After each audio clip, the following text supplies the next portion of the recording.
Markets have been falling even more with the news that came out of Japan regarding their stimulus package, which is worth about 135 billion US dollars. Now you might be scratching your head and wondering, why is a stimulus package causing markets to tank even more? And it's because this stimulus package will most likely force the Bank of Japan to hike interest rates, causing the $4 trillion that are still wrapped up in the Japanese carry trade to unwind. So if that sounded like gibberish to you, let's unpack that.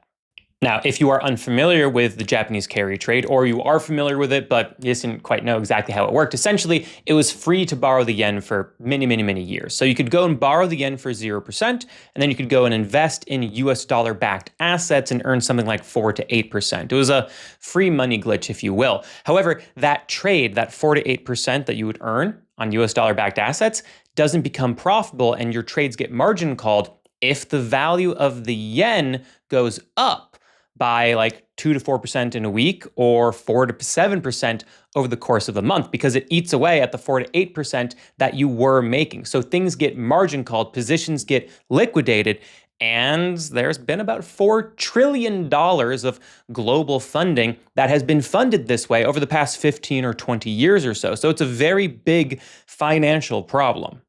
And this kind of a trade continues to work if the yen remains weak and interest rates out of the Bank of Japan remain very low to make it really cheap to borrow the yen. So if the yen goes up in value or rates go up, this carry trade unwinds and causes those liquidations. This happened in part a little bit over a year ago, about a year and a half ago, and it's happening even more so now because with this stimulus package increases inflationary pressures on the yen, which will weaken the yen initially. However, that will cause the Bank of Japan to have to hike interest rates. And that's the first bit that begins breaking this Japanese carry trade. Because when they increase rates, that makes it more expensive for people to borrow yen and also ruins their ability to really kind of make money in this free way because it ruins their profit margins that we went over earlier. The other thing too is that when the Bank of Japan increases rates, this strengthens the value of the yen, further causing more margin calls in this Japanese carry trade scenario.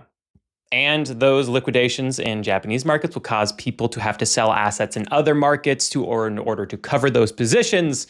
And that's what causes a global economic financial downturn from this sort of a thing. Now, behind me here, this is the US dollar as compared to the yen. It has been going up because the yen has been weak, the dollar has been strengthening, but we are starting to get that top signal here. We are starting to see the yen grow in strength. And as that happens, we will see more financial pain in markets.